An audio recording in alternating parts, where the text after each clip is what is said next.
Hey, boys and girls, it's Friday. Taking a little light today. We're just going to read for enjoyment. No questions, no slides. We're just going to read today. So we're reading pages 275 to 287. If you'd like to read on your own, go ahead. If you want to kind of follow along with me, I'm going to be reading aloud.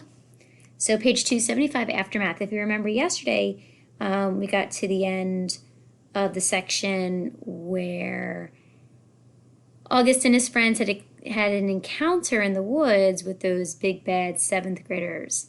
At first it was Jack and Augie, and then Amos, Miles, and Henry came to Augie's aid and Jack's aid. And we talked a little bit yesterday about what it meant to be a lamb to the slaughter.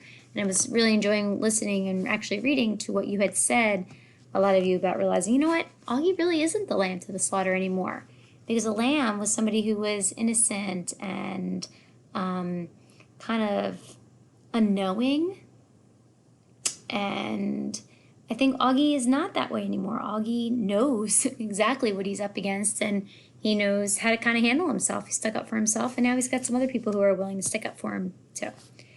Okay, so we're on page 275, Aftermath. Mom was waiting for me in front of the school along with all the other parents when the bus arrived. Mr. Tushman told me on the bus ride home that he had called my parents to tell them there had been a situation the night before, but that everyone was fine. He said the camp director and several of the counselors went looking for the hearing aid in the morning, while we all went swimming in the lake, but they couldn't find it anywhere. Broarwood would reimburse us the cost of the hearing aids, he said. They felt bad about what had happened.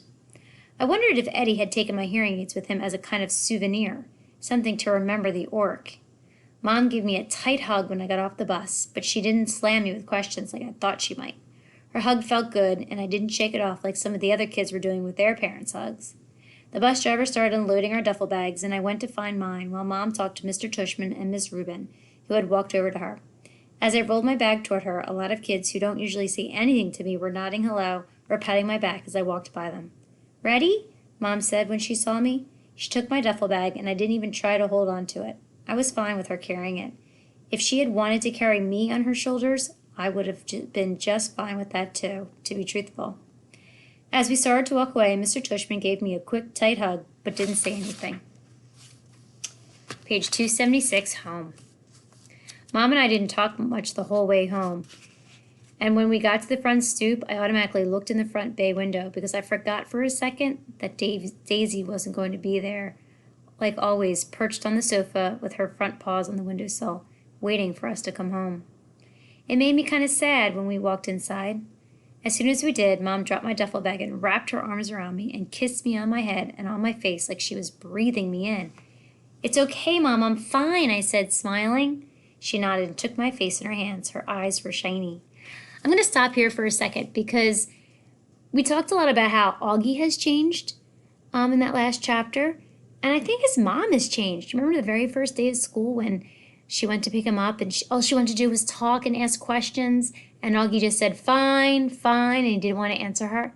Well, she learned from that. She didn't ask him any questions, but she was probably bursting at the seams, and so as soon as they walked in the house, she had to unload her questions. And it says her eyes are shiny, which is really just a nice kind of different descriptive way to say that she was sad. She had tears in her eyes. She was ready to cry.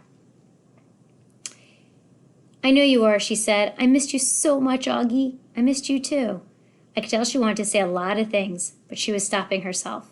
"Are you hungry?" she asked. "Starving. Can I have a grilled cheese?" "Of course," she answered, and immediately started to make the sandwich while I took my jacket off and sat down at the kitchen counter. "Where's Via?" I asked. "She's coming home with Dad today." "Boy, did she miss you, Augie," Mom said. "Yeah? Should have liked the nature reserve. You know what movie they played? The Sound of Music." You'll have to tell her that.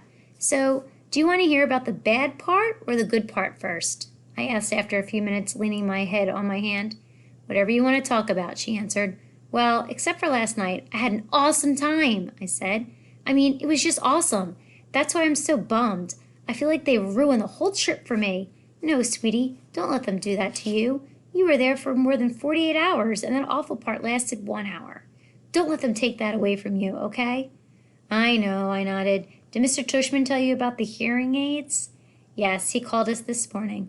"Was Dad mad?" Because they're so expensive. Oh my gosh, of course not, Augie. He just wanted to know that you were all right. That's all that matters to us. And that you don't let those thugs ruin your trip. I kind of laughed at the way she said the word thugs. What? She asked. Thugs, I teased her. That's kind of an old-fashioned word. Okay, jerks, morons, imbeciles, she said, flipping over the sandwich in the pan. Cretinos, as my mother would have said.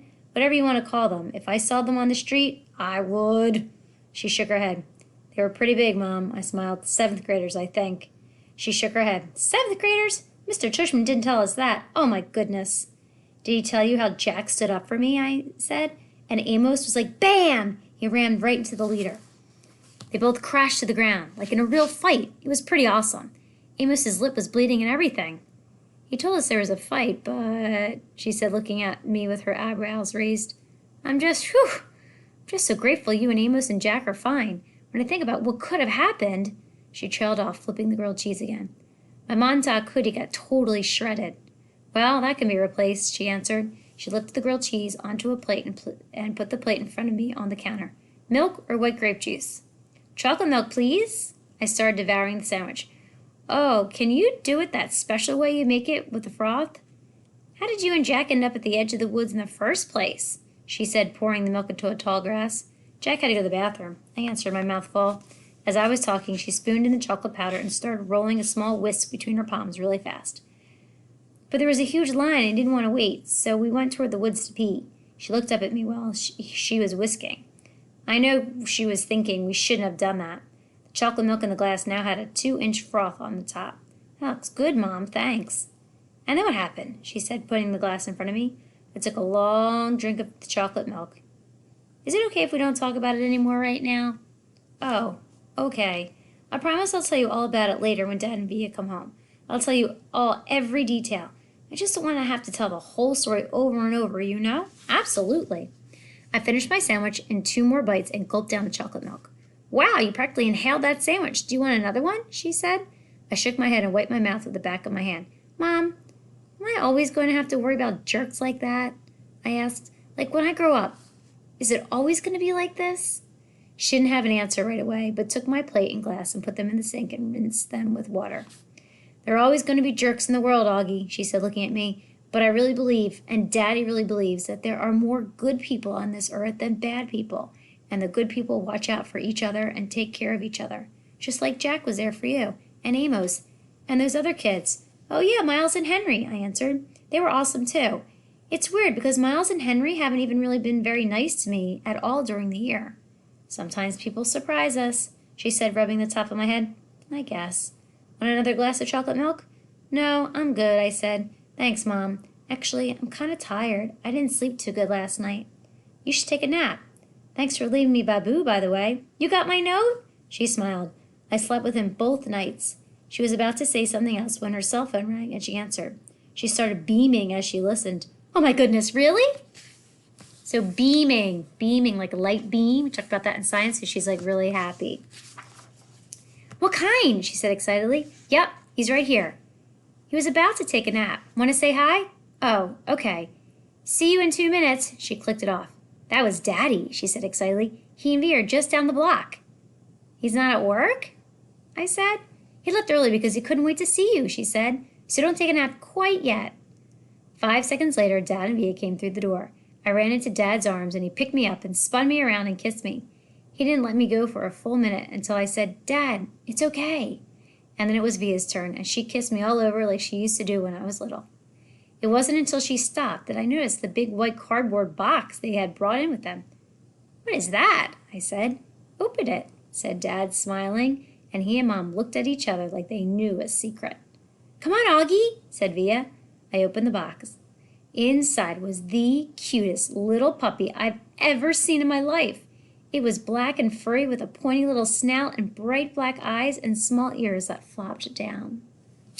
Aww, a new puppy. Page 281, Bear. We call the puppy Bear because when Mom first saw him, she said he looked just like a little bear cub. I said, that's what we should call him, and everyone agreed that that was the perfect name. I took the next day off from school, not because my elbow was hurting me, which it was, but so I could play with Bear all day long. Mom let Via stay home from school too, so the two of us took turns cuddling with Bear and playing tug-of-war with him. We had kept all of Daisy's toys, and we brought them out now to see which ones he would like best. It was fun hanging out with Via all day, just the two of us. It was like old times, like before I started going to school. Back then, I couldn't wait for her to come home from school so she could play with me before starting her homework. Now that we're older, though, and I'm going to school and have friends of my own that I hang out with, we never do that anymore. So it was nice hanging out with her, laughing and playing. I think she liked it too. They had their own home school day just like we do. Wonder if you found any connections like that with your brothers or sisters, maybe your mom or dad. You know, when you don't usually have all this time at home to play board games or make up new games or draw or just hang out together. It's kind of nice. The Shift, page 282. Palindrome, Arnov. The Shift. When I went back to school the next day, the first thing I noticed was that there was a big shift in the way things were. A monumental shift. A seismic shift. Maybe even a cosmic shift. Whatever you want to call it, it was a big shift. Everyone, not just in our grade, but every grade, had heard about what had happened to us with the 7th graders. So suddenly, I wasn't known for what I'd always been known for, but for this other thing that had happened. And the story of what happened had gotten bigger and bigger each time it was told. 2 days later, the way the story went was that Amos had gotten into a major fist fight with the kid, and Miles and Henry and Jack had thrown some punches at the other guys too. And the escape across the field became this whole long adventure through a cornfield maze and into the deep, dark woods. Jack's version of the story was probably the best because he's so funny. But in whatever version of the story, and no matter who was telling it, two things always stayed the same. I got picked on because of my face, and Jack defended me. And those guys, Amos, Henry, and Miles, protected me. And now that they'd protected me, I was different to them. It was like I was one of them. They all call me little dude now, even the jocks. These big dudes I barely even knew before would knuckle punch me in the hallways now. Another thing to come out of it was that Amos became super popular, and Julian, because he missed the whole thing, was really out of the loop. Miles and Henry were hanging out with Amos all the time now, like they switched best friends. I'd like to be able to say that Julian started treating me better too, but that wouldn't be true. He still gave me dirty looks across the room. He still never talked to me or Jack, but he was the only one who was like that now. And me and Jack, we could care less. Page 284, ducks. All right, I'm not sure I'm going to get this in before time runs out. May have to be continued. Ducks. The day before the last day of school, Mr. Tushman called me into his office to tell me they had found out the names of the 7th graders from the nature retreat.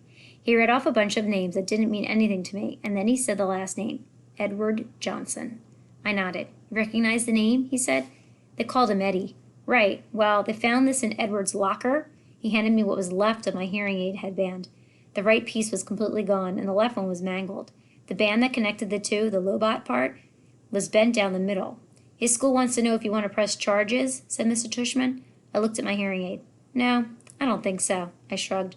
I'm being fitted for new ones anyway. Why don't you talk about it with your parents tonight? I'll call your mom tomorrow to talk about it with her, too. Would they go to jail? I asked. No, not jail, but they probably go to juvie court, and maybe they'll learn a lesson that way. Trust me, that Eddie kid is not learning any lessons, I joked. He sat down behind his desk. Augie, why don't you sit down a second, he said. I sat down. All the things on his desk were the same as when I first walked into his office last summer. The same mirrored cube, the same little globe floating in the air. That felt like ages ago. Hard to believe this year's almost over, huh? He said, almost like he was reading my mind. Yeah. Has it been a good year for you, Augie? Has it been okay? Yeah, it's been good, I nodded. I know academically it's been a great year for you. You're one of our top students. Congrats on the high honor roll. Thanks. Yeah, that's cool. But I know it's had its share of ups and downs, he said, raising his eyebrows. Certainly that night at the Nature Reserve was one of the low points. Yeah, I nodded. But it was also kind of good, too. In what way? Well, you know, how people stood up for me and stuff? That was pretty wonderful, he said, smiling. Yeah, I know in school things got a little hairy with Julian at times. I have to admit, he surprised me with that one. You know about that stuff? I asked him. Middle schooler directors have a way of knowing about a lot of stuff. Do you have, like, certain security cameras in the hallways? I joked. And microphones everywhere, he laughed. No, seriously? He laughed again. No, not seriously. Oh. But the teachers know more than kids think, Augie.